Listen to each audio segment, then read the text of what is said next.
of Roses was a series of civil wars that was fought by two families who had a claim to the throne of England through their ancestor Edward III.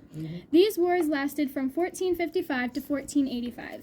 The Lancaster badge had a red rose, and the York's badge had a white rose. This is how the wars got their name.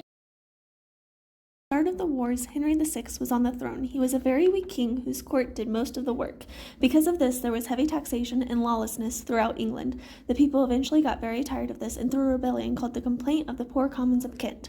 One of the demands of the people was to bring Richard, Duke of York, back from Ireland. Henry never agreed to these demands. He thought Richard was behind the rebellion as an attempt to make his strong claim to the throne. In 1452, Richard returns with a mission to remove Henry's corrupt advisors, specifically Somerset. In 1453, Henry and Queen Margaret welcomed their only son, Edward of Lancaster, and this weakened Richard's claim to the throne. Then, in 1454, Henry got madness and became incapable to rule. During this, Richard became Lord Protector of England, and he successfully imprisoned Somerset. Although in 1455 King Henry recovered and sent Richard away, all of this set the stage for the 30 Years of War. The real war started. On May 22, 1455, Richard marched against Henry at St. Albans, which was a quick, ruthless battle that wounded Henry and led to his imprisonment. This reinstated Richard as Lord Protector. The Queen and little Edward fled in fear for their lives. In exile, Queen Margaret worked to restore her family. She raised an army and fought Richard's army, led by Lord Salisbury at Blore Heath in Staffordshire on September 23, 1459. Even though they were greatly outnumbered, the Yorks won the victory against the Lancasters.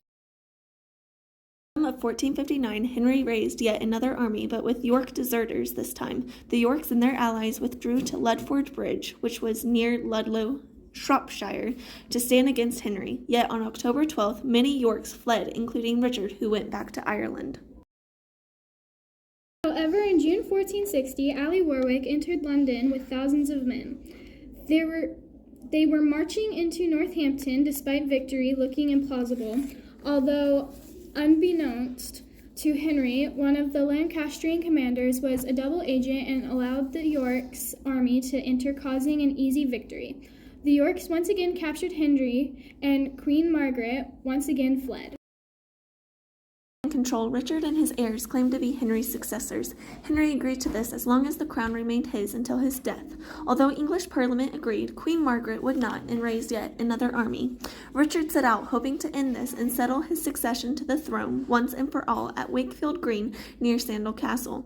Unfortunately, he was killed. His head was displayed with a paper crown for all to see.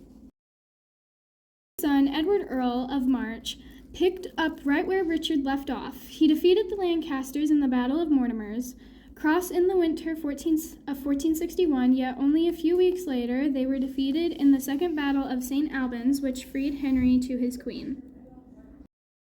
The bloodiest one-day battle in English history occurred. The Battle of Towton was fought during a snowstorm in March of 1461. Over 50,000 men fought, but over 28,000 men died.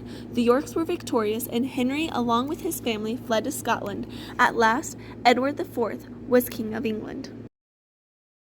In October 1470, Margaret and her allies in France drove Edward into hiding, and they restored Henry to the throne. While in hiding, Edward raised an army that won the battles of Barnet and Tewkesbury.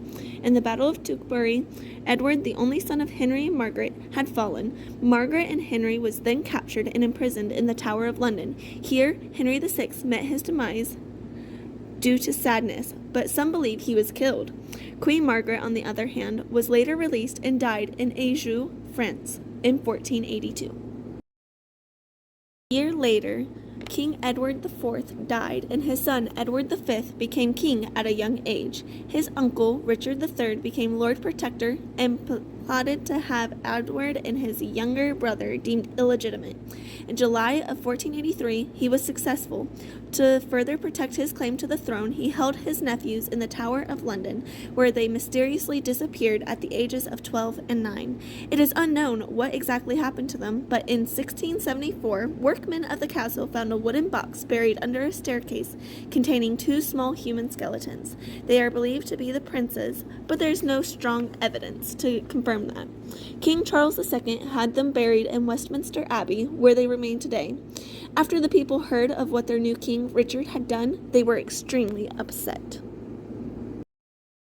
Then, on August 22, 1485, with the help of French allies, Henry of Tudor, a Lancaster, made his claim to the throne at the Battle of Bosworth. Legend has it that Henry was crowned King of England in the very spot Richard fell. At his coronation, he was crowned King Henry VII. After this, a union that ended the Wars of the Roses was made when Henry married Elizabeth of York. At last, both the Lancasters and the Yorks assumed the throne of England.